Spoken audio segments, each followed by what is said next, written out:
பாலக்கோடு அருகே சோமநல்லி கிராமத்தில் ஸ்ரீ அக்குமாரியம்மன் கோவில் சித்திரை திருவிழா. சாட்டை வேப்பிலை வாங்கிச் செல்லும் பக்தர்கள். தர்மபுரி மாவட்டம் பாலக்கோடு அருகே சோமநல்லி கிராமத்தில் பிரசித்தி பெற்ற ஸ்ரீ அக்குமாரியம்மன் கோவில் திருவிழா வெகு விமர்சையாக நடைபெற்றது. இத்திருவிழா கடந்த 8ஆம் தேதி கொடியேற்றத்துடன் துவங்கியது.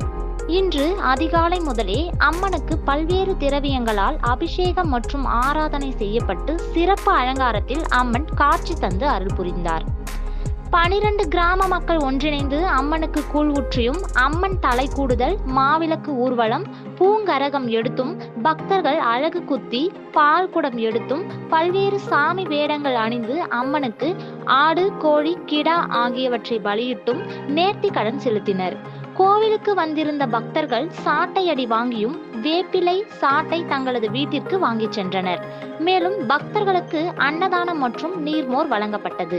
இவ்விழாவிற்கான ஏற்பாடுகளை ஊர் பொதுமக்கள் மற்றும் விழா குழுவினர் செய்திருந்தனர்.